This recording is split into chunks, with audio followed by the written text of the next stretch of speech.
What's up guys, welcome back to another video.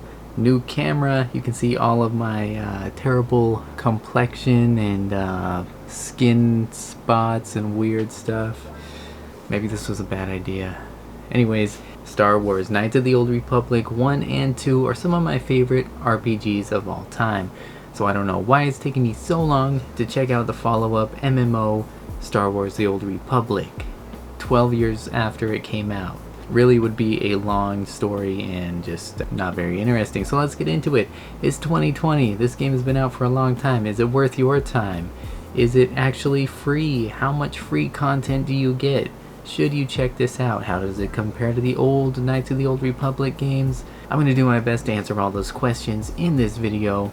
Let's get into it. If you don't know, Star Wars The Old Republic is a massively multiplayer online role-playing game set in the Star Wars universe. Really, it's a follow-up to Knights of the Old Republic 1 and 2, developed by BioWare, published by Electronic Arts. It's a Star Wars game. It's an action RPG. It's free to play. There is a paid membership, but it's totally unnecessary for a very long time anyways. Here's the deal. You create your character and you can choose from all these different character classes. You can be a Jedi, a Sith, a Republic, or Imperial soldier. You can be a bounty hunter. All these different things, and within each there are subclasses. So there's Jedi Knight, Jedi Consular, all these different kind of subcategories. There are actually 8 different main character types that each have their own unique storyline with their own missions and their own areas that they can enter from time to time. Each one is very lengthy as well. I have not, just a disclaimer, I have not spent tons and tons of hours in the game, but I have spent enough time to tell you that it is flippin' amazing. You need to go play it right now, but go ahead and finish the video while it downloads.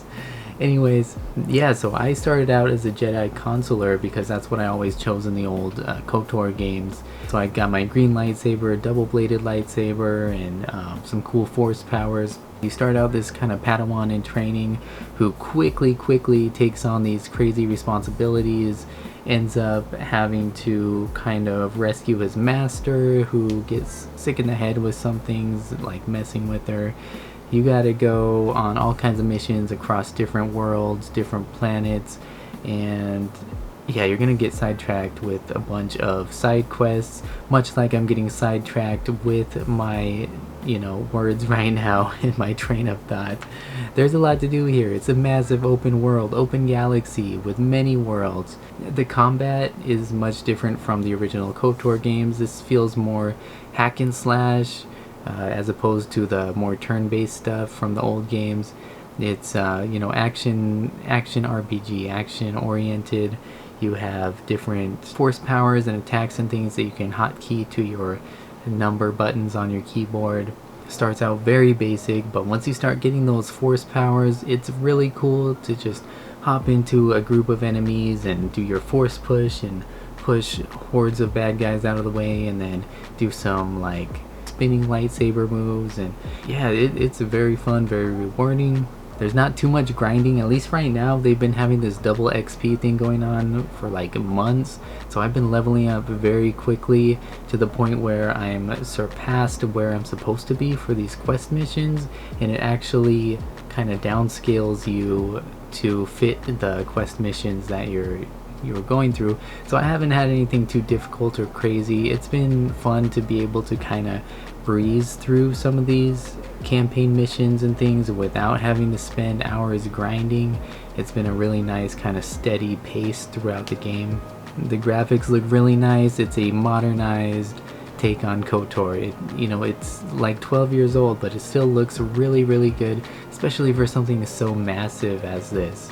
As an MMO, it looks really solid.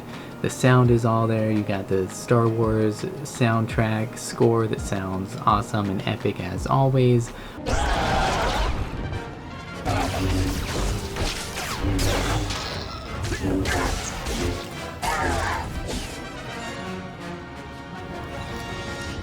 All the characters are voice acted very nicely.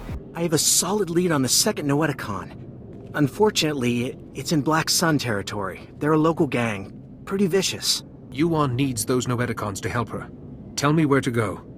Jiskoliska changnanga. Pumpa kumchinga. Very, very talented voiceovers here.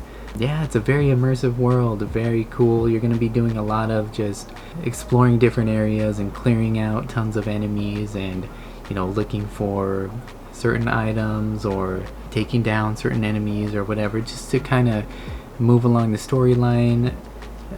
Sometimes I was feeling like, wow, like, is this really the Jedi way? I'm just massacring tons and tons of people and creatures and things, but I guess they're bad guys. What can you do? But anyways, you'll also get kind of followers. You'll get people who will join you along the way. You'll be able to kind of gain influence with these people based on your actions and, you know, dialogues you have with other characters. They'll either like you more or less.